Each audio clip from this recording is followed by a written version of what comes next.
కీర్తన గ్రంథము 20వ కీర్తన చదువుకుందాం. అందుకు తీసారా? ఆపత్కాలమందు యెహోవా నీకు ఉత్తరమిచ్చునుగాక. యాకోబు దేవుని నామము నిన్ను ఉద్ధరించునుగాక. పరిశుద్ధ స్థలములో నుండి ఆయన నీకు సహాయము చేయునుగాక. సియోనులో నుండి నిన్ను ఆదుకొనుగాక. ఆయన నీ నైవేద్యములన్నిటినీ జ్ఞాపకం చేసుకొనుగాక. నీ దహన బలులను అంగీకరించునుగాక. నీ కోరికను సిద్ధింపచేసి నీ ఆలోచన యావత్తు సఫలము చేయునుగాక.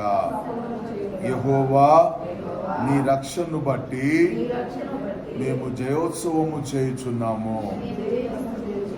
మా దేవుని నామమును బట్టి మా ధ్వజం ఎత్తుచున్నాము.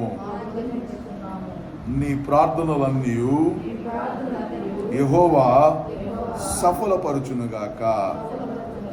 యెహోవా తన అభిషక్తుని రక్షించునని నాకిప్పుడు తెలియను.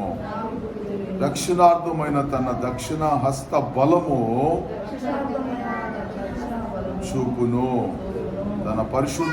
తన పరిశుద్ధ ఆకాశములో నుండి అతనికి ఉత్తరం ఇచ్చును. కొందరు రథములను బట్టి, కొందరు గుర్రములను బట్టి అతిశయపడుదురు. మనమైతే మన దేవుడైన యెహోవా నామమును బట్టి అతిశయపడుదుము. వారు కృంగి నేల మీద పడి ఉన్నారు. మనము లేచి చక్కగా నిలుచుచున్నాము. యెహోవా రక్షించుము. మేము మొర్రపెట్టినప్పుడు రాజు మాకు ఉత్తరమిచ్చునుగాక. దేవుడి వాక్యమును దీవించి